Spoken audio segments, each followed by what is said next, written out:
The main thing is to start a business that you actually believe in. If you don't believe in your products and you don't believe in what you're doing, you have about 0.0% chance of being successful in my book. People who love your products, they'll talk about it. And people who love the experience will talk about it. Well, people who don't will talk about it 3 times as much and to all their friends. And it gets expensive. So taking care of your customers should be the number one priority, and trying to make that customer a customer for life. Good morning, Savannah, and welcome to the Savannah Business Showcase. This is Taraz, your host, and I'm here this morning with a very special guest, Danny Merritt, co-founder of 9 Line Apparel here in Savannah in the area, and also owner or co-founder of Georgia Land and Cattle. How you doing? I'm pretty good today. Thanks for having me on. Yeah, good. Yeah, so the way I like to start with is with the scenario. So here we go. So you're walking through your neighborhood. A little kid comes up to you and says, "Danny, you're my hero. I want to be like you when I grow up." So in the language that a 10 or 12-year-old can understand, what does it take to be Danny Merritt? The best thing that I would be able to give, the best advice I can give is maintaining relationships at all costs. At the end of the day, the most important thing that you're going to have, the most important asset that you're going to have is going to be your relationships, whether that be with family members, friends, business relationships. So just maintaining those relationships, being a good person, being a good friend will get you all the way through life exactly the way you need to get through it. I like that. I like that a lot. That's something I'm learning myself here recently. So I definitely like that answer. Okay, so let's take a step back. Like tell the people who you are, what you do, where you're from, all that good stuff. Sure. My name is Danny Merritt. I'm originally from Stamford, Connecticut. I went to high school in Connecticut, finished at 18 and went off to the Army. I did my first 3 years in Kaiserslautern, Germany, as an enlisted soldier from 2000 to 2003. When I was completed that, I went to college, and then I went back into the Army as an officer. 2005, 2007, I went active duty with the 10th Mountain Division and deployed to Iraq as a platoon leader. Came back, went to Fort Hood. 2011, deployed again to Afghanistan with the 1st Cav Division. Got out after that deployment and decided that I was done with the active Army and I wanted to try something different. So my brother had started a promotional products company. He was an active duty night stalker, special operations pilot. He started a promotional products called GI Custom. Okay. And he still had a couple years in service. And long story short, I came out here to grow GI Custom. I had an idea about an apparel company that I called 9 Line Apparel. Yeah. And slowly but surely, GI Custom became 9 Line Apparel, and we grew it from a garage to a $20 million a year company in just a couple of years. Yeah, that's amazing. It's such an amazing story. So the I just learned what 9 Line means. I actually met a guy, and I'm working with him, partnering with him, but he actually flew the helicopter that's on your logo. So what is? Yep. So what does 9 Line mean for the people out there not to know? Right. So a 9 Line is an emergency medevac request. And so if you're in Afghanistan or Iraq and something goes bad, you get shot or something gets blown up, you're going to call in a 9 Line medevac request, which is going to be, your immediate lifeline. Usually it's going to be a helicopter that comes, picks you up and extracts you from the battlefield. The reason that we called the company 9 Line Apparel is because we wanted to create a veteran-owned company that allows us to continue that support to service members once they come home. So 9 Line Apparel funds the 9 Line Foundation, and the 9 Line Foundation is a 100% nonprofit that builds houses for double and triple and single amputees. So we raise money, we find our candidates, we build them a house that's a handicap accessible house. Yeah. That allows them to get back to life, the new normal. Right. And we do it free of charge. So It's a great give back organization. Yeah, that's amazing. I didn't know you guys did all that. That's amazing. Wow. So like, why did you decide to give back? I mean, because you built a huge company. A lot of people don't give back. Like, what what about you guys? You know, other entrepreneurs who build companies like that, they don't give back on that level. So what about you and your brother? I think the honestly, I think the successful ones do give back. Okay. You know, give back organizations. You know, we didn't set it up for any particular reason. Like, it was just honestly what we wanted to do. We wanted to give back, but you know, give back organizations, people want to support them. You know, you usually have good people that are behind give back organizations, and people at the end of the day, they want to support not only give back organizations, they want to support good people. They want to support good businesses and the people behind them sometimes. Right. So, I mean, that's really the reason, you know, it was an opportunity for us to give back to the people, you know, in service, you know, that didn't come back from Afghanistan and Iraq unscathed. Mm-hmm. You know, I was very lucky. Yeah. I got blown up my 4th day in Iraq. And, you know, I came back, got all my limbs, I got my eyesight, my hearing, for the most part, pretty normal, you know.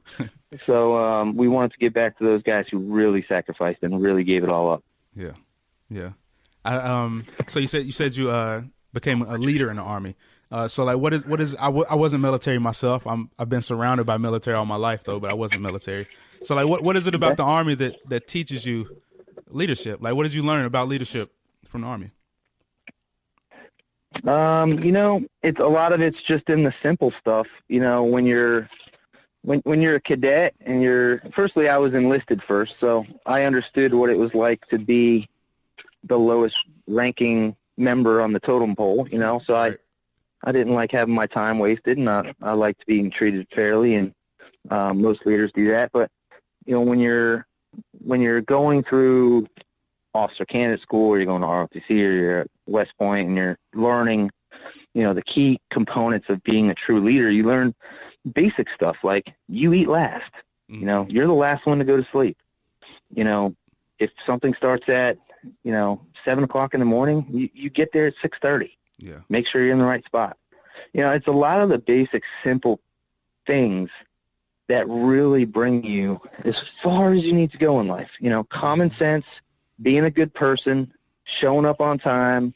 You know, I was going to say dressing appropriately, but I don't even own a suit, so you know, I don't dress up. But for the most part, you know what I mean. Doing the right thing, taking care of your subordinates first.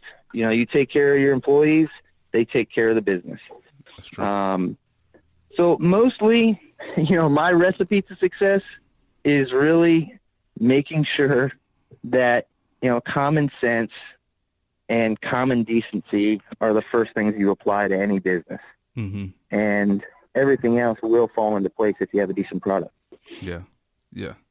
So how did you get the idea for 9 Line? Like, what was the spark that said, this is what I want to do?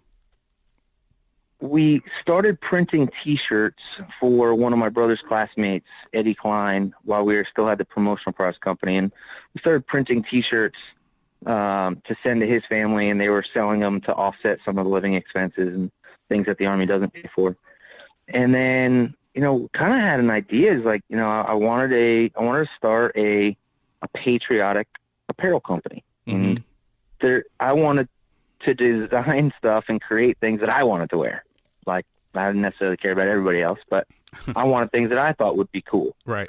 And you know, I'm pretty much, me personally, and my brother as well, are pretty much a very good representation of the people that follow us. You know, we're proud Americans, for the most part, probably more conservative than most. Mm-hmm. You know, we're veterans, we're combat veterans. We believe in American exceptionalism. We believe in this country, and we're very proud to have been born here. Right. And we wanted to create a company that wasn't scared to say it. Yeah. And that's exactly what we did. And it was kind of like the right time, the right place.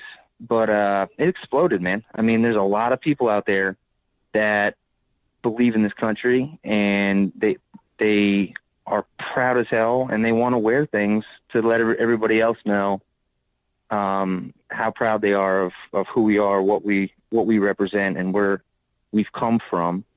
And you know, we've done a really good job at creating really cool designs that capture people's imagination and products that they want to wear and be proud of. Yeah. That's pretty cool, man. You guys do have some pretty aggressive conservative designs. Sometimes, like our maddest stuff. Yeah. But I appreciate it. You know, I appreciate it because I don't know. Being a black guy, it seems like, I don't know, maybe it's just a black guy who wasn't in the military. As much as I love America, I don't know if it speaks to you guys have your market. That's what I'm trying to say. You know your market, and I don't know if it's mine. You know, and I guess that's a beautiful thing. No, because I see where you're coming from, but I kind of disagree with you at the same time. Okay. I mean, we're not going after the white guy market. You know, we're going. It doesn't make a difference. We could care less. You know what you look like, as long as you feel proud about being a member of this country. That's all we're really trying to reach out to. And we got a lot of you know, people of all sorts of backgrounds and colors that support our company because they believe in it. Yeah. So so I get that too. We're pretty colorblind. Yeah, and that's good. I do. And the military is even more colorblind. Of course. I mean, there's always stuff going on. I follow politics more than your average bear, and I know that there's issues out there. Right. We try to not take a total stand, but you know, we are what we are. Yeah, and that's good. That's good. You're supposed to be who you are. Who else would you be if you weren't who you know what I'm saying? If you weren't who you are. Right. Yeah, I definitely do. I do gravitate towards Nine Line though. It's something about it that pulls me in, even though I feel like it's not. Even though I'm not military, so I don't even understand you know what I'm saying, some of the symbology you put in it, but I still gravitate to it because it's so authentic. You know? Well, the other cool thing is most of my buddies aren't in the military, and they had no idea, and they wouldn't know what a freaking Nine Line was if it bit them in the right. But it's still a cool name, and it's got a great logo. You know what I'm saying? People love wearing Ralph Lauren polo. I mean, how many people really relate to a polo match? None. Yeah, zero. You know what I'm saying? But it's a good-looking logo. It's clean, and you know, it's something that people have been wearing for forever. It captures your attention. The Nine Line name itself is pretty cool, whether you know what it means or not. And the symbol, which actually was developed by a SCAD graduate, and who's actually our chief operating officer at Nine Line, Miles Burke. Okay. He took my drawing on a napkin and turned it into something that, you know, there's hundreds and hundreds and hundreds of thousands of them running around the United States right now. Yeah, especially in Savannah. You can't go anywhere without seeing one. Correct. Which is pretty cool. Yeah, like how does that feel? You know what I'm saying? To just drive down the road and see every other oh man, I'm so used to it now, but I remember the first time I saw somebody wearing a Nine Line hat in a Bass Pro Shop, I ran up to him like a maniac and I was like, "Oh my God, you're wearing Nine Line." And he's like just walked away like he didn't know what I was all about.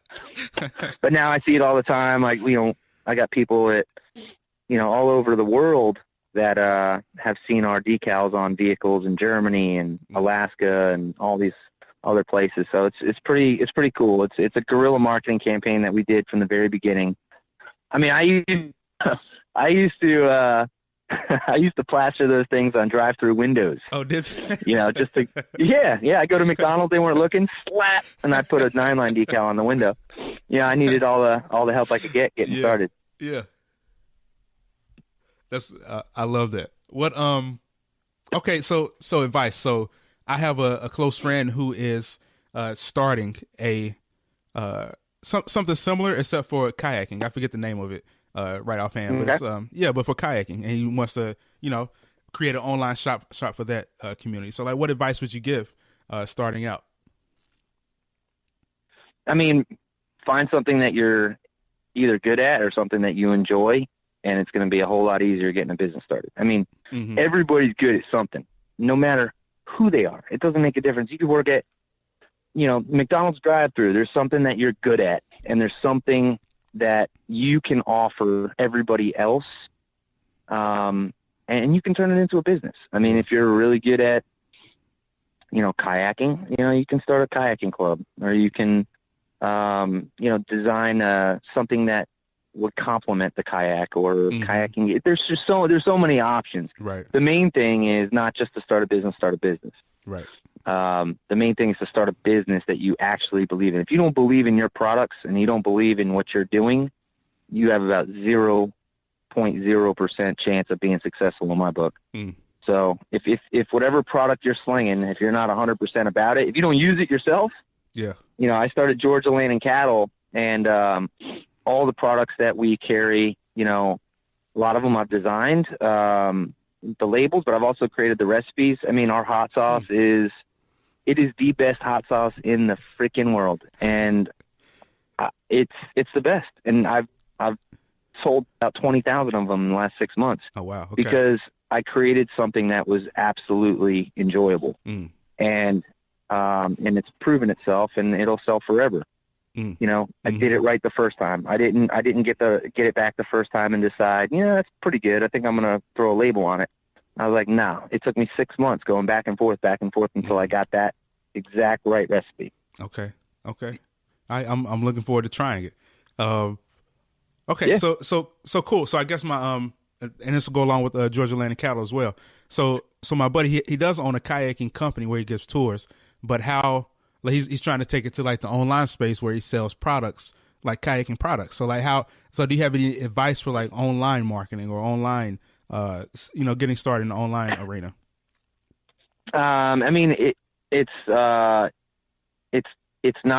impossible, and it's certainly not easy though.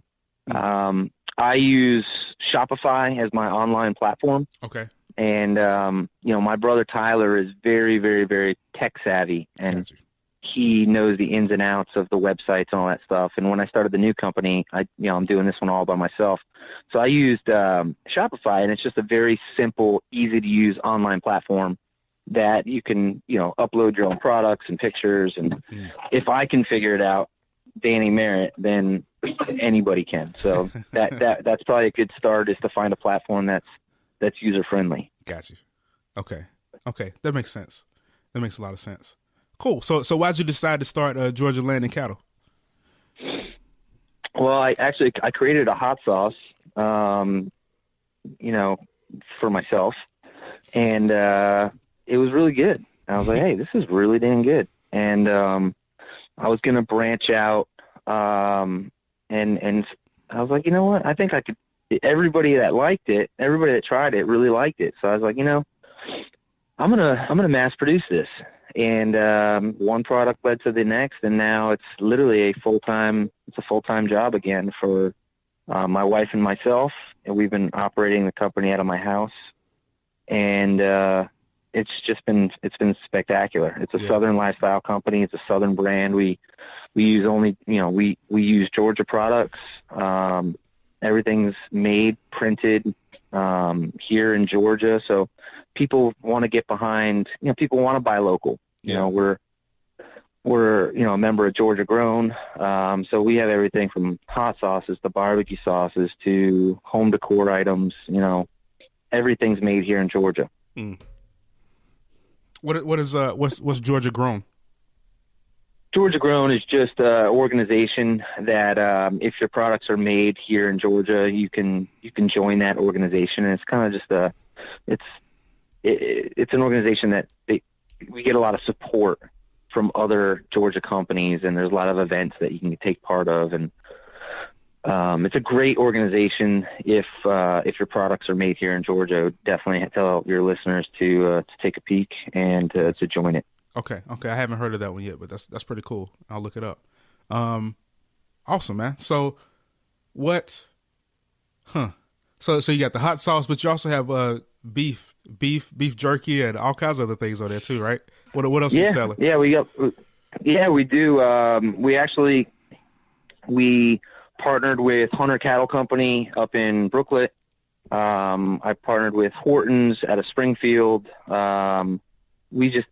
we've partnered with a couple different companies that specialize in, what they're good at. Hunter makes, has the best grass-fed beef in town. Horton's makes an amazing beef jerky. I have all the different flavors that I want to, for the beef jerky. We have honey sriracha, we have peppered. So, we work with other Georgia companies to create, the best products in each category. Awesome. So I guess let me ask you this then. So you're from Connecticut, but like why Savannah? Why Georgia? Why'd you decide to stay down here? Well, my brother was stationed here with the 160th, and Got you. When I got off active duty, he still had a couple of years remaining on his contract. So I moved out here to start GI Custom, which later became 9-Line Apparel. Okay, and just decided to stay. You didn't want to go back. Okay. No, man, I like it here. Savannah's a great spot.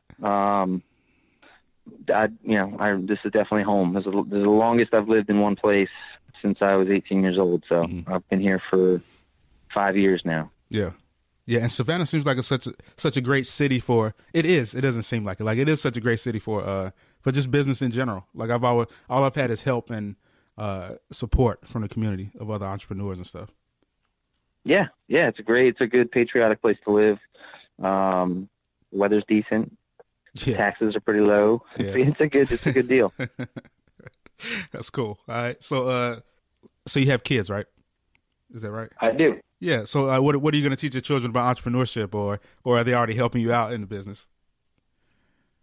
I will. I'd saying the same thing at the Banana Stadium for my last interview. I told. It's like, I can teach my kids to make a lot of money real quick when they're young. Yeah. I kind of got this business thing down pat by now. But really, what I'd like to give my kids as many options as possible. I think that's what all parents really want to do. You want to make sure that your kids have every option and everything that you had growing up, and you want to try to just continue to make it better. My dad always says, take all the good things about me and keep them, and take all the things that you don't like and, improve. So my kids, if they want to run Georgia Land and Cattle one day, they want to run 9-Line Apparel one day, that'll certainly be an option for them. But it's my job as a parent to just do well, be successful, so I can provide my kids as many options as humanly possible for when they get to be the age where they can decide on what they want to do. If they want to join the military, that's great. Don't have to pay for college. Right. So, that's my hopes. Got you. There's options. Okay. Yeah, that's something I've heard recently. I've heard several people say that they just want more options. Another thing though is like, are options really good? Because I'm thinking about this with my kids too. Like, are options good, or is it better that I only have one option? You know what I mean? Well, it's always better to have multiple options, I think. I mean, if they do well in school, then they'll have more options. They can go to college, they can join the service, they can join the Peace Corps, they can do whatever. It's just trying to keep them on the straight and narrow, so they don't close any doors that don't need to be closed. You know what I'm saying? I was a real turd growing up. I mean, I was a really bad kid. And just by the grace of God, I joined the service, and it saved my life. I mean, I probably would have been in jail. So, I certainly don't want my kids to go down that same path. Gotcha. So, keep them in line, make sure they do well in school, play sports, do all that good stuff. Stay away from the turds like me in high school. What did you do to get you into trouble? Oh, man. Lots of bad stuff, man. I was not a good student. I was hanging out with the wrong people. And, I was very lucky to have ended up the way I ended up. Yeah. Well, I mean, we all go through periods. I feel like, we all go through periods. I don't know. Maybe I think I was too sheltered at times because I wish I would have explored a little more, Yep. Yeah. Okay. All right. Well, we'll take a quick break, and then we'll come back with the lightning round. So Sounds good. how can people find you? For Georgia Land and Cattle, it's just Georgia Land and Cattle, GeorgiaLandandCattle.com. Nine Line Apparel is, 9NINE Apparel.com, APPAREL. Anybody who's listening to this that wants to donate to our foundation, just go to ninelinefoundation.org. It's a 100% nonprofit. So if you donate $100 or $1 million, it all goes to the foundation. We don't have any operating costs, and if we do, we eat them ourselves. So beautiful. Okay. All right. Well, thank you, Danny, for being on the show. Everybody out there listening, don't go anywhere. We'll be right back in just a second to put Danny through the lightning round. All right. Thank you guys for listening. I'll be right back in a second. Welcome back, Savannah, to the Savannah Business Showcase. We're going to put Danny Merritt of Nine Line and Georgia Land and Cattle through the lightning round. All right. Are you ready? Let's do it. All right. So what did you want to be as a kid, and how does that relate to your current business? I wanted to be a police officer or a military guy, so I kind of did both. I became a military police officer in the military. Okay. All right, perfect. How have you approached failure in life? I have approached failure so many times that I've been comfortable with it. I mean, you got to be comfortable failing, and if you're not, then you're doing something wrong. Mm-hmm. Who influenced you early in life, and who's your mentor now? My mentor early in life? Mm-hmm. Early in life, I did not even know that it was important to have a mentor. So I didn't have too many. Gotcha. It wasn't until I became like an adult, in the military, I tried to seek out, leaders who I looked up to, and got to go out of your way and put yourself in an uncomfortable, vulnerable spot to really seek out a real advisor in life. Mm-hmm. If you're asking somebody to be your mentor and you're not completely in your pants about, reaching your hand out and asking that person to be your mentor, it's probably not the right guy. Yeah. It should be somebody that's several tiers above where you are and definitely where you want to be one day. So I've been very lucky to reach out to a very, very significant business leader here in Savannah, Georgia, who's been, a great mentor for me. I've been very lucky in the military to have some really, really, really outstanding leaders kind of help coach me and mentor me on my way through the chain of command. Yeah. That's a really good point. Yeah, I've never thought about it that way. If you're reaching out for a mentor and you're not afraid to ask the question and shake the hand, then maybe that person's not for you anyway. That's a good point. It's not. Yeah. Yeah. Okay. Tell me a story about a failure. Failure. Wow. When we started Nine Line, we didn't have a roadmap. We were really just figuring everything out on the way. So everything from websites to products to, different companies that we're working with. I mean, we had some pretty expensive lessons in terms of, we've spent hundreds and hundreds and hundreds of $1,000s, on mistakes, expensive ways to figuring out how not to do something. Yeah. And I think that comes with, anybody starting a company, you're always going to make those mistakes, and that's kind of where the mentorship comes in. You can make as many mistakes as you need to. It's just how expensive do they need to be? Right. And we've had our fair share of expensive mistakes.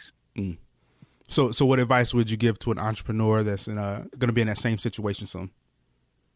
I would say ask a lot of questions and spend a little bit more time getting set up properly so you don't have to go ahead and redo or so you don't have to make the expensive mistakes. You know, making mistakes is part of life, it's part of business. Yeah. But it really is just try to think forward and make sure that whatever platform you're deciding to use or whatever products you're going to be creating, making sure that you're not, getting way ahead of yourself and sitting on top of, a couple $100,000 of inventory that you're never going to move. Got you. How, this might be a weird question, but you kind of already answered it, but like, how did you get your first client? Or do you remember your first client? Oh, yeah. Our first clients were, I went out knocking on doors, man. I would go talk to, restaurants, car dealerships, small businesses, mom and pop shops.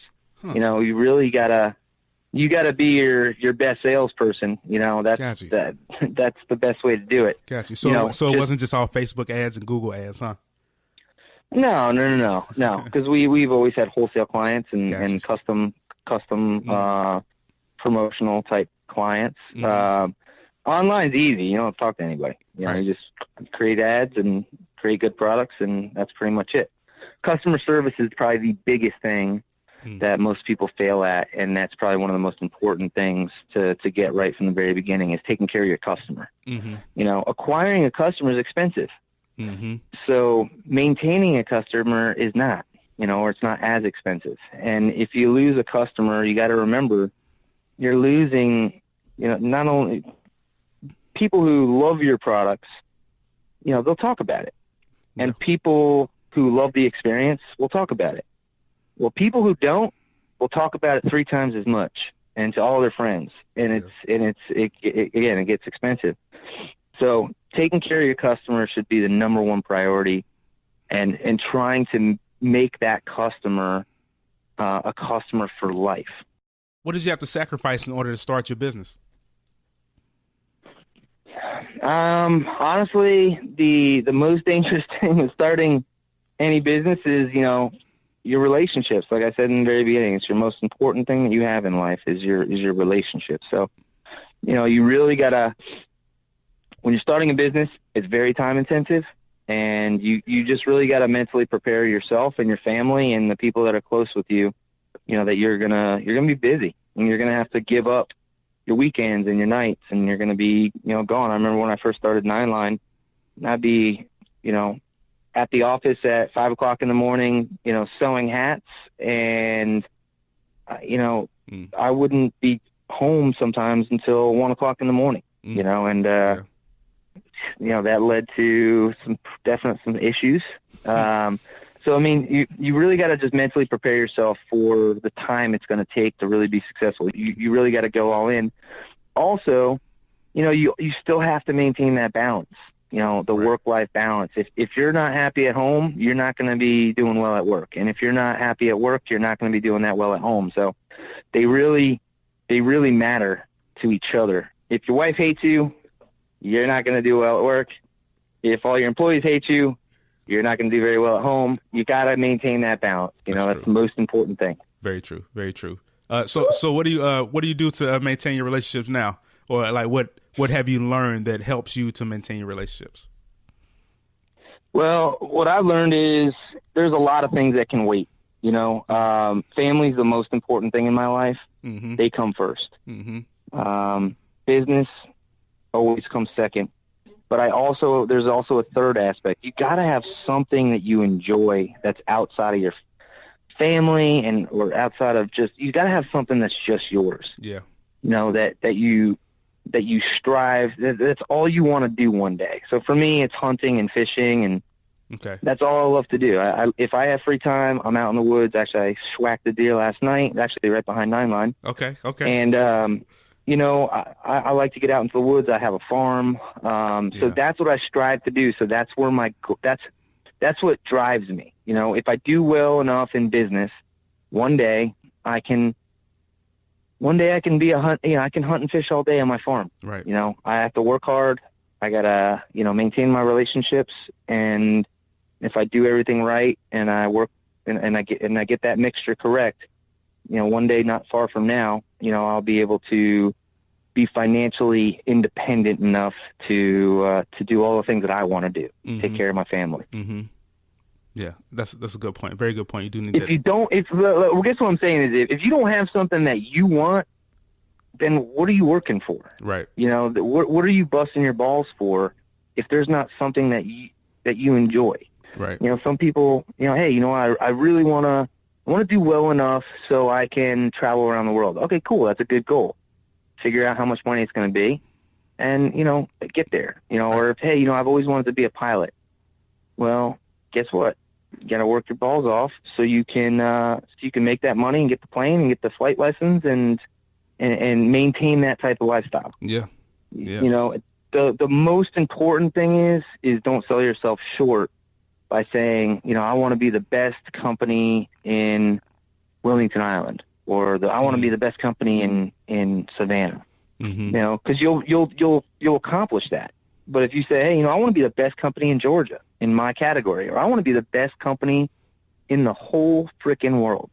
You know, I don't want to make 6 figures. I want to make 7 figures. Yeah. You know, because you just don't want to sell yourself short. If you don't want to bottleneck yourself with your own expectations. Right. So if you're saying, hey, you know, I'd really like to grow this thing into a brand that the rest of the world will hear about one day, then that's your end state, and that's what you're shooting for. Mm-hmm. And maybe you'll get there, and maybe you get halfway there. Well, good job. Yeah, that's true. That's true. I like that a lot. Yeah. Most people don't think about that because what you say matters to yourself, because it's like you're self-actualizing whatever you say, right? If you say I need more money, and somebody gives you $1, then, you know, you made more money, right? You have to be specific as well. Right. Yeah. Okay. All right. What's something that you consume religiously? You know, it could be a blog, TV show, YouTube channel, podcast, food. I watch the news, man. I'm constantly. I got some political aspirations for down the road. Okay. So, you know, I'm constantly following around what's going on in the world, what's going on with politics. You know, what are political, you know, leaders doing locally and around the rest of the United States. I think there's a big leadership problem here. In general, not necessarily Savannah, but just in general, I think our elected officials let us down on a regular basis, and I think that I would like to spearhead a movement to get a lot more veterans involved in elected positions, because I think, not to say that we're not corruptible, because everybody is, but I think it would take a lot longer to break our spirit. And I think that we veterans in general we understand service, you know, putting others before ourselves. And I think a lot of our elected officials don't get that. It's a meal ticket. That's the perception of America. That's why the ratings are so horrible. Yeah. But I think there's a lot of truth to it. Yeah, I understand that, and I agree with that wholeheartedly. I agree with that. I don't think America does enough for our veterans. You know, I just don't understand that. You know, you come back from war, and what do you have except for a VA loan? You know. Exactly. You know? I mean, there's definitely room for improvement. I'll tell you what. I had an opportunity a couple weeks ago to sit down and have breakfast with the mayor of Savannah, Eddie DeLoach. Awesome. I worked on his campaign. I helped get him elected, you know, and didn't have a huge part, but, you know, I did whatever I could to help out. And I'll tell you what, man, he is a true leader. He is an honest, just decent man who's in that position for all the right reasons. You know, I don't know everything about Mr. DeLoach. I know he's independently wealthy. He's been a successful businessman, and he is the mayor of Savannah because he wants to do a good job for the people of Savannah. Okay. So those are the type of elected officials that we want and we need, and we don't have enough of them. City council, a whole different story. But got you. So anyway, got you. You hear me? Okay, yeah, it was a different rant. Yeah, I have I'm the opposite of you. I watch zero news, so Okay. I can't speak intelligently on politics at all. For a reason, I don't. I just it brings me down. But instead with you, it seems like it pumps you up more. Yeah, for sure. Okay, all right. What's something most people don't know about you? What's something most people don't know about me? I am currently writing a children's book. Okay, awesome. Yeah. So it's definitely not that many people know now, but I don't know how large your audience is, and now people do. Well, it's I growing. wrote I'm writing a children's book that I think is going to be able to speak to. It's going to be beneficial for both the kids and the parents. And I think a lot of parents, not a lot. I think there's a fair share of parents out there that have a hard time connecting even with their own children, saying the things that I believe children need to hear on a regular basis. I love you, and just being just gentle and kind and interested in them every single day. That's what builds great Americans. Right. I was lucky enough to have a great mom and a great dad that tricked me into believing that I could be the president of the United States one day. I really believe that. I believe that to this day. Yeah. You can. I guess I'm young enough. Yeah, I guess I'm young enough. I got the military background, the business background. Maybe I'll be president. Who knows? You might. Hey. This would be a really good interview. But I'll give you my first interview. But okay, good. I think the children's book is going to reinforce at a young age, almost brainwash them in a way. Mm-hmm. How they can become anything they want to be in America if you work hard, because this is the only country in the world where you truly can become anything that you want to be if you work hard. Yeah. It doesn't make a difference if you're black, if you're white, if you came from nothing, if you came from everything. You could be a army captain and, with zero fashion sense and start a multi-million-dollar clothing company. Mm-hmm. It is limitless in this country what you can accomplish if you work hard. And the key is working hard. You get what you put in.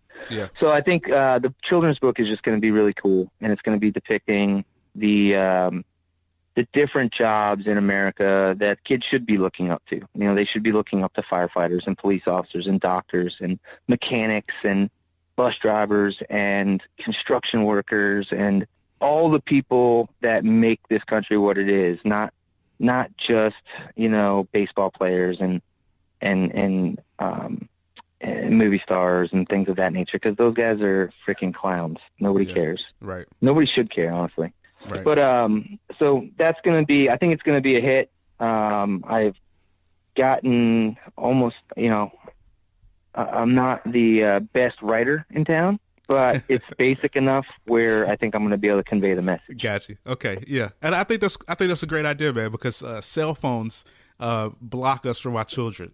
So I noticed myself like with my head in my phone and my son just screaming daddy, and I'm like, wow, why do I have this phone up? I need to, what I'm saying? Like, I got to put this down for now so I can spend some time with my son. Oh yeah. Yeah, it's horrible, man. I do the same thing. It's an addiction. Right. I guess that's another thing that a lot of people don't know about me is that I've struggled with substance abuse, my entire life, and I, about 2 years ago or a little bit over 2 years ago, I gave it all up. Awesome. I quit drinking. It was something that I just ended up not being able to keep control of any longer, and it was starting to affect my family. So I got sober, and it's probably besides the military, it was the second best decision. I married my wife. The third best decision, I've ever made was to decide to just give up on drinking, because it wasn't gonna get me to where I needed to go. Right. That's beautiful, man. That's beautiful. Congrats to you on that. Thanks. So a few more questions, and then I'll let you get out of here. There's a concept called Pareto's Principle, the 80-20 rule. 20% of the actions you take create 80% of the results. So in your business, what are the 20% of things you do that get you 80% of the results? Relationships. Again, everything that I do is based on relationships. So building strong relationships doesn't take me a whole bunch of time, but it accounts for the majority of the of the business that I have. People like me because I'm an honest guy. I'm a straight shooter. When I tell them I'm going to do something, I'm going to do it. Yeah. And by keeping the relationships with your customers and your clients and your friends and your family, and making sure that your relationships are, exactly what you want them to be, and being good to these folks is going to account for 80% of your productivity. You're going to need your family when you're in a jam. They're going to get you through the tough spot. You're going to need your customers because, those are the ones that pay the bills. Yeah. So you just maintaining relationships, being a decent person is something that doesn't take a whole bunch of time, but it'll get you everywhere you need to go in the end. Okay. All right. Beautiful. So real quick, do you have a system for your relationships, or how you keep in contact with people, or do you just do it as you think about? Like, as you think about, I do it as I think about it. Yeah. I do it as I think about it. It's pretty spontaneous, but yeah. I don't have any timer that says, hey, I got to call this person. But, so every once in a while, I'll shoot a customer a note and say, hey, how's everything going? Is there anything I can do? I'm going to come down. Sometimes I do Ace. I work with Ace Hardware. They were my first wholesale customer for both, I think, Okay. 9-line and for George Lane and Cattle. And Awesome. sometimes I'll go there in the morning, I'll surprise them, and I'll bring them all coffee, Nice. and Yeah. the newest blend of coffee that we're making. So stuff like that, man, goes a long way. Yeah. Beautiful. Okay. Real quick, if you had a superpower or ability, what would you choose and why? X-ray vision, man, obviously. Obviously. Actually, you're the first person to say this, so it's not obvious. Okay. All right. Last one. Advice for entrepreneurial kids. Entrepreneurial kids, mentor. They need a mentor. That's the most important thing. They need a good mentor that's gonna show them the ropes and get them excited about the business. The business is not about making money, right? If it's just about making money, again, you're not going to be successful. But if that money that you're making creates opportunity for you or for your family, that's where you start to get excited. I'm taking my family on the 20th. We're going to Germany. My wife's German. I'm taking the whole family to Europe for Christmas, and we're going to go skiing and stuff like that. Awesome. Yeah.